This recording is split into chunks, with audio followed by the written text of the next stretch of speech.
So big boss లో chances వెళ్తారా? Big boss లో ఛాన్సెస్ వెళ్తారంటే 50-50 అండి. ఎందుకంటే మీకు కౌశిక్ మరేడి అని ఒక అబ్బాయి తెలుసా, అతను ఫినాన్స్ మీద చెప్తా ఉంటాడు. సో ఆ అబ్బాయిని నేను బిగ్ బాస్ లో చూడాలని చాలా అనుకున్నాను. అబ్బాయి కూడా నాకు పరిచయమే, చాలా మాట్లాడుతూ ఉంటాం కామన్గా.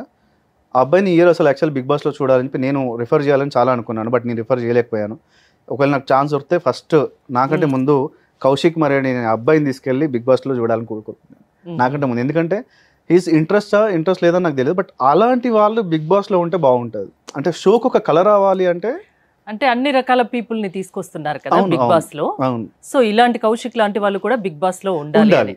సో నేను ఈసారి రిఫర్ చేద్దాం అనుకున్నాను, యాక్చువల్లీ ఖచ్చితంగా అనుకున్నాను. వెళ్ళి మనకు తెలిసిన డైరెక్టర్స్తో మాట్లాడైనా ఆయనను ఎలాగైనా పెట్టాలి. ఈవెన్ నాకు ఉంది ఇందులో ఏమంటారు డైరెక్టర్గా, నేను కూడా మెంబర్ని కాబట్టి వెళ్ళి ఎట్లయినా అతన్ని తీసుకెళ్ళాలని అనుకున్నాను. నాకు ఛాన్స్ వచ్చినా రాకుండా ఆయనకి రావాలనుకున్నాను నేను. బట్ ఆయనకు అంటే అనౌన్స్మెంట్ చేశారు, ఆయన పేరు లేదు అందులో. మీకు ఛాన్స్ వచ్చినా వెళ్తారు 50-50 అన్న. అందుకే ఆ అబ్బాయికి ఫస్ట్ నాకంటే ముందు అబ్బాయికి ఇస్తా ఛాన్స్. నాకు వస్తే రిఫర్ చేస్తా, లేదు అంటే నేను కూడా వెళ్తాను.